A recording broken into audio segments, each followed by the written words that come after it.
Mark Lampkin here with Vallejo is back, and have the pleasure this morning to sit with Minuteman Press business owner Marc Salvadori, who is also the 2018 president of the Vallejo Chamber of Commerce. So we're excited to be here this morning. So Mark, thanks for allowing us to come in and have a conversation with you. Thanks for inviting me on.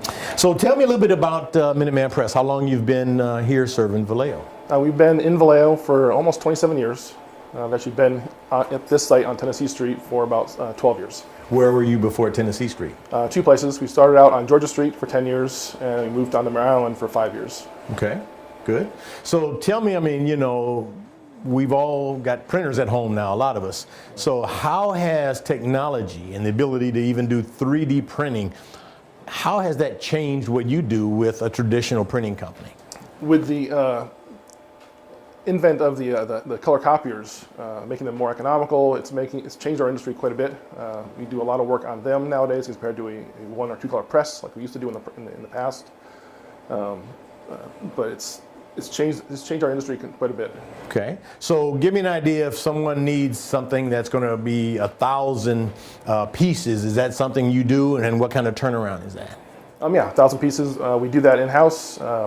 Turnaround time depending on the piece, 3-4 days, okay, tops. So what are 2 areas that you see Vallejo improving upon in 2018?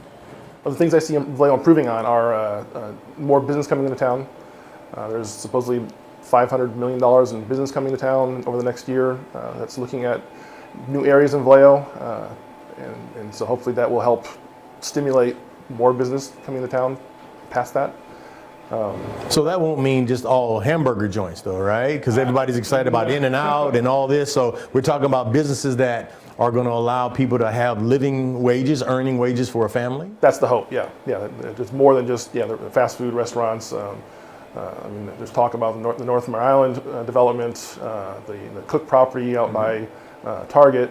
So there's lots of energy going on around those areas.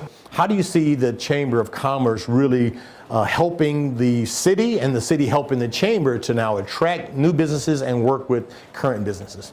Well, one way we are working with the city is we are meeting with officials in either the staff, city council, the mayor, to talk about where the chamber fits in with helping the city draw in new business. One thing we started doing this year is we've created a committee to sit down with business owners to discuss issues they've had in the permitting process.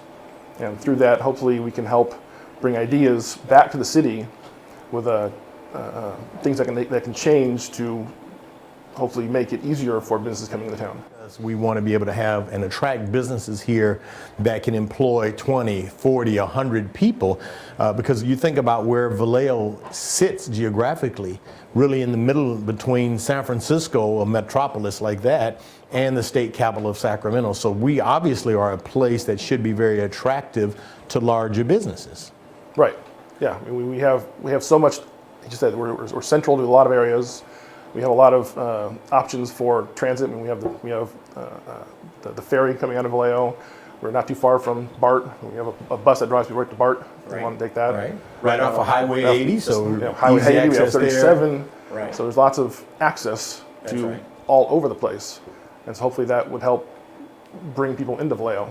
And we want people to live here, and when we were talking to someone earlier last month about we just don't want people living here and working in San Francisco, because those dollars need to stay in Vallejo. Right. So if we've got businesses that can employ people and they live in Vallejo, so when they take lunch, when they go grocery shopping, they're going to do that locally. So that kind of income, those tax dollars stay within Vallejo versus us being a larger bedroom community, if you will. Right.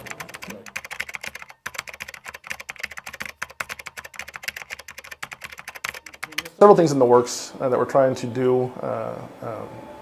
So the biggest thing is working with the city. But we're trying to bring back more benefits to our members that will hopefully attract more businesses into the chamber. Other things we talked about is doing some sort of education for business owners of things they may not know, things like tax implications for the year, small things that can help small business owners that don't have the ability that larger companies have to find out what they need to do. Okay. So we're hoping To sustain the business and grow the business. right. Okay. Because too often I hear things about Vallejo that are negative.